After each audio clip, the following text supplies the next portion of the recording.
Hey guys, it's Heather here with Underwater Panther.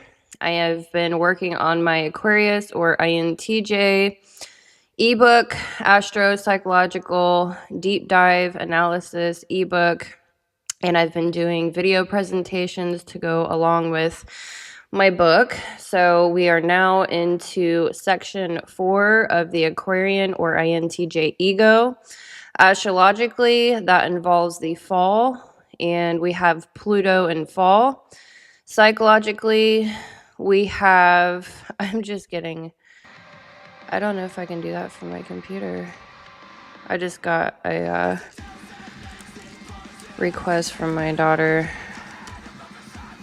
I'm gonna see if I can pull this off from my laptop.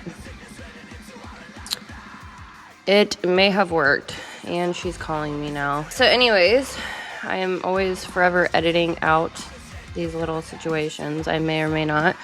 So anywho, astrologically we have Pluto in fall, and then psychologically we have extroverted sensing and the inferior cognitive function, the inferior slot. So I've already gone over the first 3 sections. The ego is broken down into the 4 sections. Astrologically, we have for an Aquarius, ruling Saturn, co-Uranus. And then we have Neptune, co-Mercury in exaltation. Left field, we had the Sun. And now we are in section 4, the fall. So I hope you have been enjoying this series.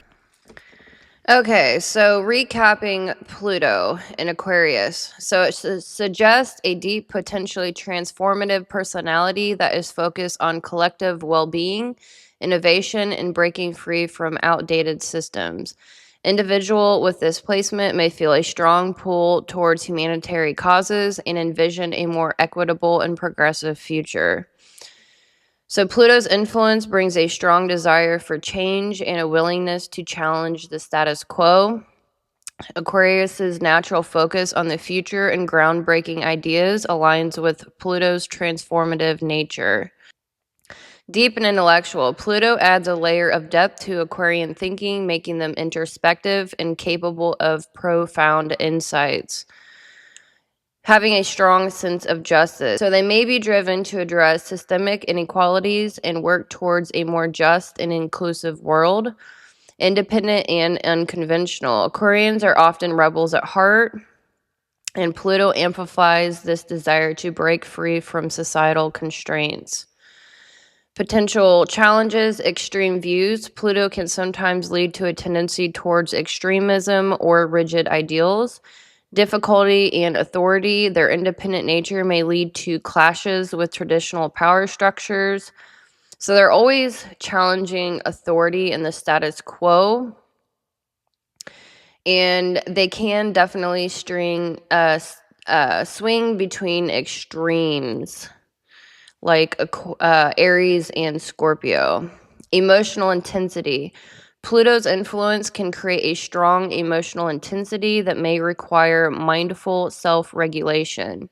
So in summary, Pluto and Aquarius individuals are likely to be passionate about creating a better future, deeply intellectual, and driven to break down outdated systems. They may be seen as unconventional thinkers with a strong sense of justice and a willingness to challenge the status quo. They may also need to be mindful of their emotional intensity and potential for holding on to rigid beliefs. All right, so now I am going to be getting into the psychological portion here. We're getting into the inferior cognitive function in section 4 of the ego Aquarian or INTJ ego. So this function is most likely projected onto others. And it is our inferior function, and we are trying to get it into an aspirational function. The cognitive attitude of the inferior. So this is like the psychological portion of the fall. So the attitude of the inferior: lost, missing, repressed, indulgent, avoidant, using crutches, addictions, fears, insecurities, Sensitivities, touchy, defensive, protective, desires when bored with ego, can be magical, mysterious, blissful, childish, naive, extreme, delusional, and neurotic. So we tend to develop the inferior function roughly when we turn 30 with our Saturn return, or 35 or so. Between 30 and 35 is when we start diving into our inferior function development. So the inferior is the gateway into the demon function, into our unconscious super ego when triggered. But if we can develop this function and not get triggered, we'll begin to develop our subconscious, which develops our true happiness. This is where our fears and insecurities exist, where we tend to cover our insecurities with pride. The inferior function is the most sensitive within our ego and therefore needs to be nurtured consistently. Its closest link to the demon function in our superego, interacts in big ways and can cause serious problems if not careful. Can cause actual disaster from superego demon functionality in a very negative way. If we cannot manage our problems through our ego, subconscious or unconscious, we tend to burn everything down with our demon function. We are at our happiness when this side of our mind is developed. The inferior is the beginning of our subconscious. Or the anima or animus. I'm not sure if you heard of that from Carl Jung, but this is also where our greatest creativity can lie as well. In order to gain access to our subconscious, we have to develop our inferior function and turn it into an aspirational one. If we do not do this, we can endure midlife crisis. Your mind will force development whether you like it or not. The inferior function is the most painful pressure point we have in our minds. If we hit someone in their insecurities, they may have an immediate angry reaction, aka demon mode. Get to know your weaknesses here so you can manage your triggers better. Understanding what truly triggers us can allow us to build better boundaries with people and navigate with more social grace. If we let others know our triggers and they continue to push them, then it is obviously time to cut the relationship due to its toxicity. The inferior function is very difficult to control. All one can do is bring awareness to it and practice wielding it daily to make it stronger, like building a muscle. Each zodiac or archetype or personality type has different triggers due to cognition and development. Understanding what triggers us can allow us to build better boundaries with people. If your inferior isn't triggered by another person, it can also come from mental exhaustion due to a variety of reasons, including stress, economic pressures, emotional conflict or turmoil, tough transitional periods of life, dealing with too many challenges, or even general fatigue from living a very busy lifestyle. Because of its relative unconsciousness, the inferior function is responsible for many of our childish, naive, extreme, or delusional thoughts and behaviors. And this is definitely where our paranoia can be as well. The inferior function is more sensitive and touchy than the other functions in the functional stack. Individuals who push our buttons have usually discovered a way to offend, irritate, or threaten our inferior function. The sort of childish sensitivity and defensiveness associated with the inferior function is closely related to what are commonly described as ego issues: hypersensitivity, ego defensiveness, excessive pride, or self-righteousness. Despite its ability to distort, exaggerate, or idealize reality, the inferior function is still hard to resist. Because it can be so blissful through strong feelings and infatuation, for example, it can easily become a source of addiction. Like all addictions, it may inspire various obsessive compulsive or otherwise unhealthy behaviors. When in the grip of the inferior function, we may feel locked into certain moods, attitudes, or behaviors that are not easily escaped. We may also become increasingly narrow-minded, irrational, self-indulgent, and irritable. So like any addiction, what begins with a sense of intense pleasure can eventually take a turn for the worst. According to analytical psychology, repression of mental activities to the unconscious mind tends to produce maladaptive tendencies. The longer and more intense the period of repression, the more likely it is that the boundary between unconscious and conscious breaks down. When unconscious pressure remains high due to prolonged and intense repression, it will find some form of release eventually, whether through healthy or unhealthy means. Of the four functions, the inferior is the closest in proximity to the unconscious mind.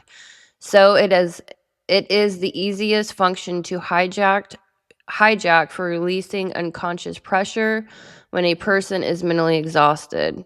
This causes a person to act really out of character for the period of time that their mental energy remains exhausted due to the oppositional nature of the inferior function. These out-of-character episodes, commonly referred to as being in the grip of the inferior function, can vary in their behavioral characteristics depending on individual skillfulness in replenishing mental energy and reviving ego defenses. The inferior function needs to be nurtured consistently in order to avoid inferior grip and tamp down the negative aspects of the inferior. So we do this by practicing daily self-care through: number 1, avoiding overusing or overextending the dominant hero function so that the repression of the inferior function also loosens. Do this by developing the parent and child functions in order to create a more optimal bridge of awareness of inferior function activity. As self-awareness deepens over time, unconscious activity is given more room to breathe, and there is less and less reason to treat the inferior function like the enemy. Number 2, maintain adequate mental energy levels by addressing the factors that drain away mental energy. So get enough sleep, eat healthier, maintain healthier habits, and maintain a healthier environment. Number 3, learn and practice effective stress management strategies that allow for regular replenishment of mental energy. Exercise, meditation, journaling, learning finances, and continuing education. So as a child approaches prepubescence, 10 to 12, they tend to overuse the dominant hero function, which in turn exacerbates inferior repression. So the tension between the dominant hero and inferior functions reaches a critical point. Unless there is some way to relieve the tension, the mind becomes increasingly fragile, unstable, and susceptible to inferior disruption. Parents often notice their child behaving more erratically during this period. If type development stalls because the tension between the dominant hero and inferior functions is never properly addressed, a person is likely to show more and more serious signs of personality disorder over time.